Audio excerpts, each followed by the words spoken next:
నేను ఆ చెత్త తీసుకుపోయి కార్పొరేట్ ఇంట్లో మేయర్ ఇంట్లో తోసేస్తాను, వాళ్ళు ఎత్తుకుంటారు. త్వరగా తీసుకో live wire wire wire wire తల్లి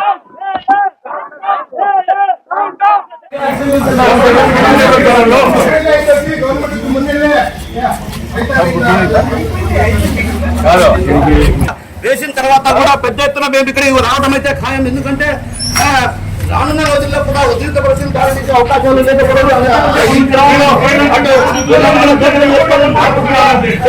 ఏదైతే ఎమ్మెల్యే ఇంటికి మేము కూడా వెళ్తా పూర్తి స్థాయిలో ఇక్కడ వేగాన్ని కూడా వాళ్ళు వైసీపీ కూడా అభ్యంతరాలు వ్యక్తం చేస్తాం. మన వైపు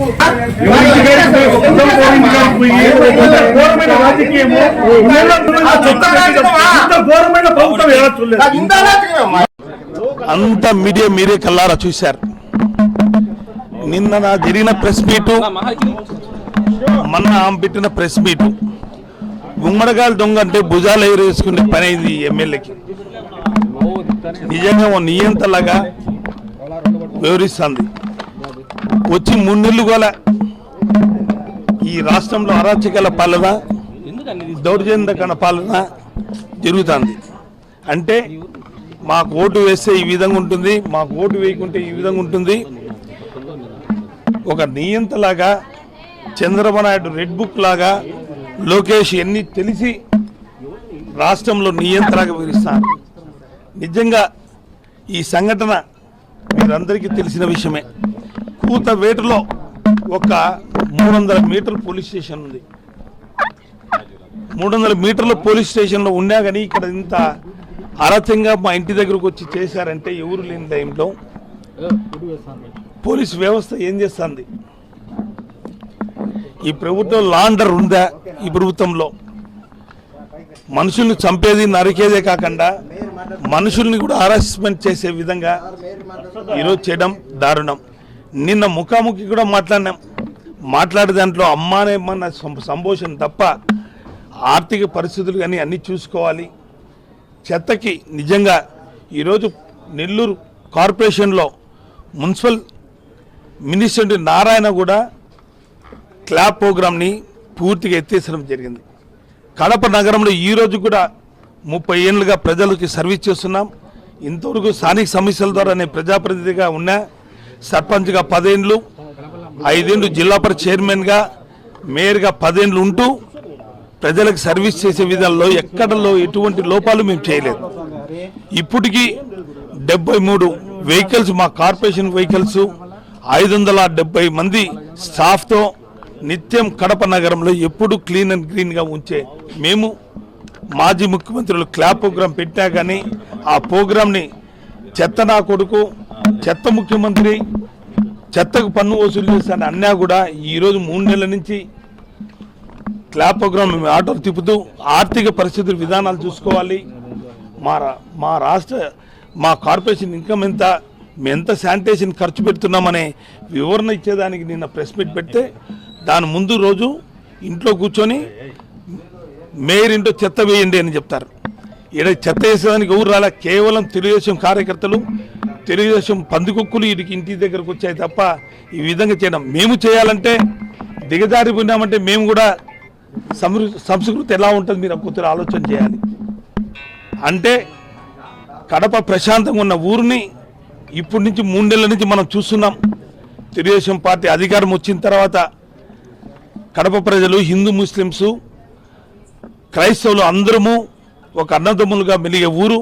30 ఏళ్ళుగా ఎప్పుడు జరగని హరాస్మెంట్స్ ఈ 3 నెలల్లో ఈ తెలుగుదేశం పార్టీ అధికారంలోకి వచ్చిన తర్వాత, ఈ ఎమ్మెల్యే మాధవరెడ్డి గెలిచిన తర్వాత కడపలో ఎక్కడ చూసినా హరాస్మెంట్స్ జరుగుతున్నాయి. మొన్న కేవలం ఒక ముస్లిం రిటైర్డ్ అయిన ఎంప్లాయీని కూడా చూడకుండా అతని మీద ఫోక్సో కేసు పెట్టడం అనేది చాలా దారుణం. ఈరోజు మా ఇంటి ముందర చెత్త వేసిన వాళ్ళు కూతవేటలో పోలీస్ స్టేషన్ ఉన్నా పోలీసులు కూడా తెలియకుండా మా ఇంటి ముందుకు వచ్చారంటే వాళ్ళ పోలీసులు తెలిసి జరిగిందని మేము అనుకోవాలన్నా, పోలీసులు తెలియకుండా జరిగిందని అనుకోవాలన్నా? పూర్తిగా ఈ వ్యవస్థలో పూర్తిగా హత్యా రాజకీయాలు, హింసా రాజకీయాలు, దౌర్జన్య కాండాలు ఈ తెలుగుదేశం పార్టీ చేస్తున్న నిదర్శనం మీ కల్లార పత్రికా విలేకరులు అందరూ కూడా చూశారు. ఇలాంటి పరిస్థితుల్లో లా అండ్ ఆర్డర్ ఈ రాష్ట్రంలో ఉందా లేదా మీరే ఆలోచన చేయాలి. ఇంత హరాస్మెంట్ చేసి కేంద్రానికి మా జగన్మోహన్ విన్నవించుకున్నా కానీ కేవలం 3 నెలల్లో ఎంతమంది చనిపోయారు, ఏం చనిపోయినారు, ఏమో అప్పుడే 3 నెలలు కాకముందే ఢిల్లీ పోయి చేస్తానవే, భయభ్రాంతులైనవా, తట్టుకునేవా అంటే ఎంత హీనంగా ఒక బీహార్ లాగా, ఒక ఒరిస్సా లాగా, ఒక వెస్ట్ బెంగాల్ లాగా ఈరోజు మన ఆంధ్ర రాష్ట్రం తయారవుతుందంటే దీన్ని అరికట్టే వాళ్ళు లేరా అని చెప్తున్నాం. ఖచ్చితంగా మేమందరం శాంతియుతంగా ఉన్నాం. వైఎస్ఆర్ కాంగ్రెస్ పార్టీ మేము అనుకుంటే, మా పార్టీ కార్యకర్తలు అనుకుంటే మీ ఇండ్ల దగ్గర కుక్కట వేళ్లతో మీ ఇండ్లు కూడా పెరిగిలిచ్చే కార్యకర్తలు మా కార్యకర్తలు. కానీ ప్రజాస్వామ్యంలో ఉన్నాం. ఎంతటికైనా మంచి చెడు అనే ఆలోచన చేసే మా నాయకుడు జగన్మోహన్ గారి అడుగుజాడల్లో మేము నడుస్తున్నాం. అరాచకం చేయాలంటే మాకు తట్టుకోలేరు. మీరు ఏదో బయట ఊర్ల నుంచి జనాలు తీసుకొచ్చి చేస్తున్నారు. ఈ చేసిన వాళ్ళని ఇమ్మీడియట్గా అరెస్ట్ చేయాలని, వాళ్ళ మీద మా ఇంటి ముందర చేసిన హరాస్మెంట్స్కి ఖచ్చితంగా వాళ్ళని అరెస్ట్ చేసేంత వరకు మేము వదిలిపెట్టమని, అంతవరకు పోలీస్ స్టేషన్ కాడ మేము ధర్నా చేస్తామని కూడా మేము తెలియజేస్తాం.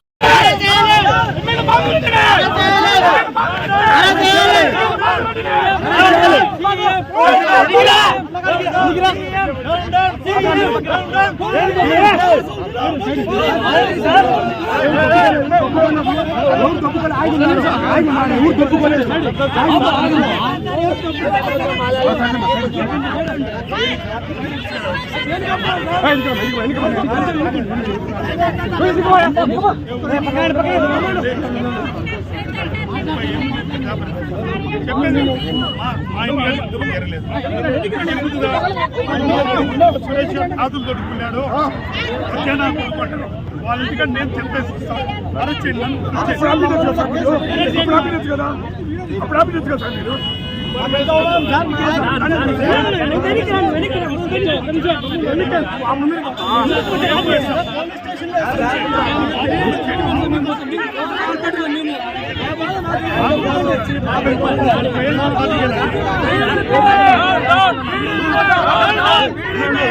No!